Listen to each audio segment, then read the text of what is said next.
Zambie-Sénégal, qui remportera ce duel ce soir à partir de 16h GMT au stade El Bachir de Mohamedia. Ce choc de la deuxième journée du groupe A de la Coupe d'Afrique des Nations féminines 2025 s'annonce explosif.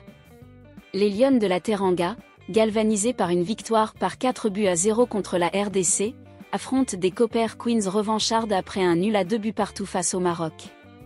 Ce match, crucial pour les quarts de finale, promet un équilibre parfait entre la discipline sénégalaise et la vitesse zambienne. Le Sénégal peut-il l'emporter? Quels sont ses atouts? Restez jusqu'à la fin pour nos analyses. Ce mercredi 9 juillet 2025, le Maroc accueillera un affrontement palpitant entre la Zambie et le Sénégal. Avec le Maroc comme pays hôte, l'ambiance sera électrique. Ce duel, où les deux équipes visent une place en quart de finale, s'annonce équilibré, mêlant la solidité sénégalaise à l'explosivité zambienne. Le groupe A est un véritable champ de bataille. Le Sénégal mène avec 3 points après une victoire éclatante par 4-0 contre la RDC. La Zambie et le Maroc, avec 1 point chacun après leur nul à 2 buts partout, cherchent à se relancer, tandis que la RDC, à 0 points, est en difficulté. Avec les 2 premiers de chaque groupe et les 2 meilleurs 3e qualifiés, ce match est décisif. Ce choc entre le Sénégal et la Zambie promet un équilibre parfait pour plusieurs raisons. Tout d'abord, les deux équipes affichent des dynamiques contrastées mais complémentaires. Le Sénégal a impressionné avec une victoire par 4-0 contre la RDC, démontrant une organisation tactique et une efficacité offensive remarquables. Leur 4-4-2 compact, avec un pressing haut et une défense solide, a étouffé les Congolaises. Cependant, la Zambie, malgré un nul frustrant à 2 buts partout contre le Maroc, a montré une capacité offensive impressionnante avec 12 tirs, dont 8 cadrés. Leur 4-3-3, axé sur des transitions rapides, peut mettre en difficulté n'importe quelle défense. Ensuite, les forces offensives des deux équipes se neutralisent.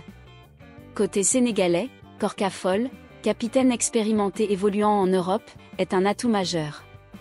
Son doublé face à la RDC, combiné à la vitesse de Nguenar Ndiaye et au flair de Mama Diop, rend l'attaque des Lionnes redoutable. Cependant, la Zambie répond avec son duo explosif, Barbara Banda et Rachel Kundananji. Banda, star olympique, et Kundananji, joueuse du BFC, ont la vitesse et la technique pour exploiter les espaces. Leur performance contre le Maroc, malgré un manque de précision, montre leur potentiel à faire basculer un match. Troisièmement, les faiblesses défensives des deux équipes créent un équilibre. Le Sénégal, bien que solide face à la RDC, n'a pas encore été testé par une attaque aussi rapide que celle de la Zambie. Les courses de Banda et Kundananji pourraient exposer des lacunes dans les transitions défensives sénégalaises. De son côté, la Zambie a révélé des fragilités défensives contre le Maroc, concédant un but tardif sur une erreur de marquage.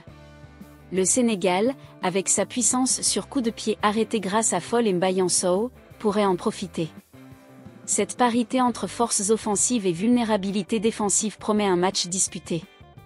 Enfin, l'enjeu psychologique renforce cet équilibre.